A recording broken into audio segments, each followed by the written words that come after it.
And from the floor of the Beijing show, I spoke to the chief executive of Jaguar Land Rover business, now owned by India's Tata Motors. Dr. Ralf Speth, welcome to the programme. Hello from China. Now, China has become Jaguar Land Rover's #1 market. It took over from the UK just recently. What's the feel on the ground there? The motor show is very, very busy. It's overcrowded, and you see how important China is for the automotive industry. Now, for Jaguar Land Rover, it's the third biggest market, and you see also it's very, very important for Jaguar Land Rover. I see you've got next to you your XJ Ultimate sedan on display. I gather a steel at about £120,000. And I gather the upper end of the Chinese market is all about chauffeured luxury. What goes on in the back seat is important. Yes, in China, you are normally chauffeured. And being chauffeured means that the owners of the vehicles want to have a special luxury treatment and special devices in the rear seat compartment. And therefore we have, especially for the Chinese market, really then developed a rear seat enhancement with tables, with iPod, with a champagne cooler and with champagne flutes you can affix even during driving. My word. Now look, I gather the Jaguar engine lineup is getting a soup up as well. It's a bit of a girly question here, but can I ask, your new 380 horsepower supercharged V6 engine, where's the value add here? Is it as powerful as a V8 but more efficient? Yes, you're totally right. We are enhancing the engine lineup with a 3-litre V6. It's very, very powerful and very efficient. But in addition, we are going to introduce a 2-litre 4-cylinder engine in the XF and in the XJ, especially also for the Chinese market. It's been an extraordinary turnaround for Tata Automotive. Record sales you had at Jaguar Land Rover last month, I think. Ford got $2.5 billion for the company when it sold it to Tata. I gather it's now worth about $14 billion. What's been the secret to the success? I guess we, at the end of the day, have very, very strong products and a very strong team.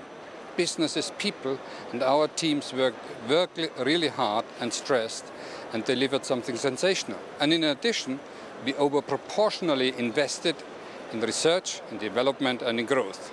And restructuring and growth, doing simultaneously, delivers leading-edge results. Was that very much since Tata took control, or did Ford put some of that energy into it before it sold the company? It goes without saying that also Ford invested heavily in the companies, in both Jaguar and Land Rover, but Tata made the difference as a strategic investor and gives Jaguar Land Rover the opportunity to breathe and to growth. You are still made in Britain very much, with production in Birmingham, Liverpool, Coventry. You've got Victoria Beckham there on the ground marketing your special edition Land Rover. Now, how important is it for the brand to be made in Britain? It's very important to be in Britain, and we are committed to the UK. We are a British company, and especially this distinguished design and this engineering excellence. So it's quintessentially British. You're doubling investment at Land Rover, and you've added 1,000 new jobs this year in Britain. One could make the comparison with here in Australia, because Britain's economy is much tougher at the moment, but we in Australia are laying off people, and we have a major government assistance program to our car industry. Am I missing something here about British manufacturing? Yeah, we hired more than 4,000 people last year, and we are going to hire also many people this year. We have got many apprenticeships and many graduates we have taken over. Do you have any assistance from the British government to do so?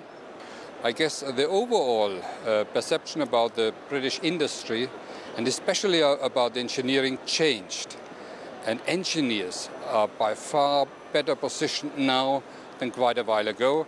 And we have here very, very refreshing words also from the government. Ralf, You have a big commitment now in China. You've announced a joint venture with a Chinese, I think it's the Chery Automotive Company, to assemble Land Rover and Jags in China. And you're putting £100 million into a new plant. Have you got a green light on all of this from the Chinese government? We announced a mutual agreement with Chery, and we are following now the regulatory process to get the allowance and the agreement and the license to produce cars in China. We haven't got it so far, but we are cautiously optimistic to get it, because we are a very interesting company with a lot of technology. For instance, XJ with the lightweight technology is an all-aluminium car, which is a very, very interesting vehicle. Finally, you are unveiling your F-Type, your hot F-Type sports car at the Beijing conference. I'm not sure if it beats the E-Type for me, but maybe I've watched too much of the Italian Job and the Bond movies. But how does it go down in Beijing? Yes, we have confirmed that we are going to produce the CF16 concept, which is just next to me. And it was an unbelievable response, and customers are looking forward for this product. It's a sensational drivability.